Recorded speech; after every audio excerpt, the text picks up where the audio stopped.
BNR gold and diamonds 5వ branch July 24న వైజాగ్లో grand opening.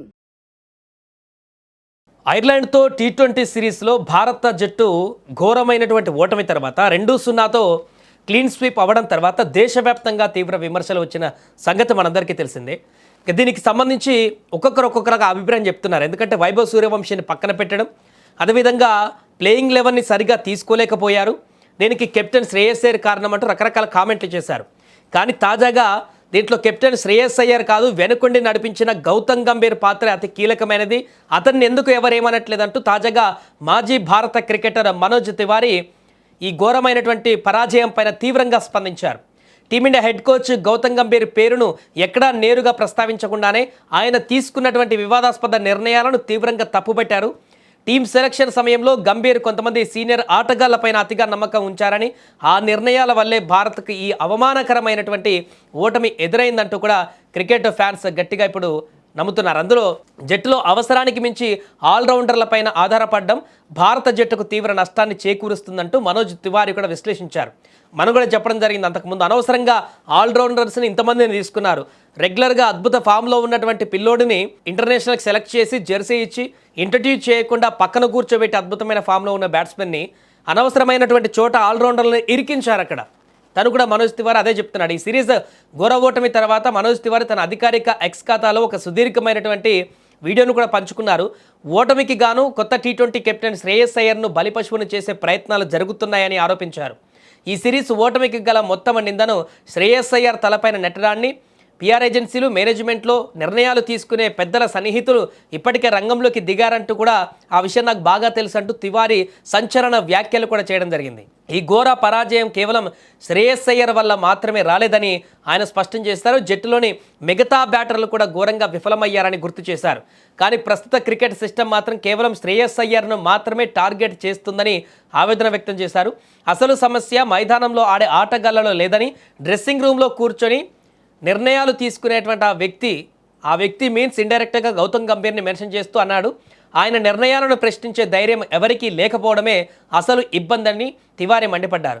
ఇప్పటికైనా ఈ తప్పుడు నిర్ణయాలపైన బహిరంగంగా చర్చ జరగవలసిన సమయం ఆసన్నమైనదని ఆయన పిలుపునిచ్చారు. ఇక 15 ఏళ్ల వయసున్న యువ సంచలన వైభవ్ సూర్యవంశీకి ప్లేయింగ్ 11లో చోటు కల్పించకపోవడంపై కూడా మనోజ్ తివారీ తీవ్ర అభ్యంతరం వ్యక్తం చేశారు.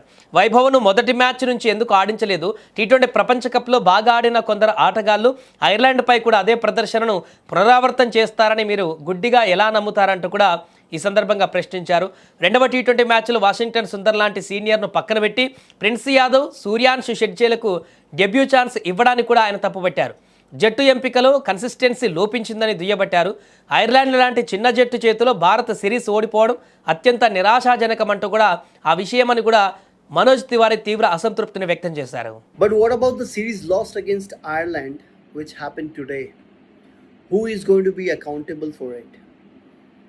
Remember guys, I did tell you to address the elephant in the room.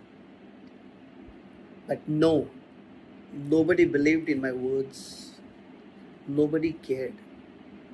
Because I don't know what you think about me when I give my opinions, but yeah, when I give my opinions is by sheer observation and experience of 20 years in cricket.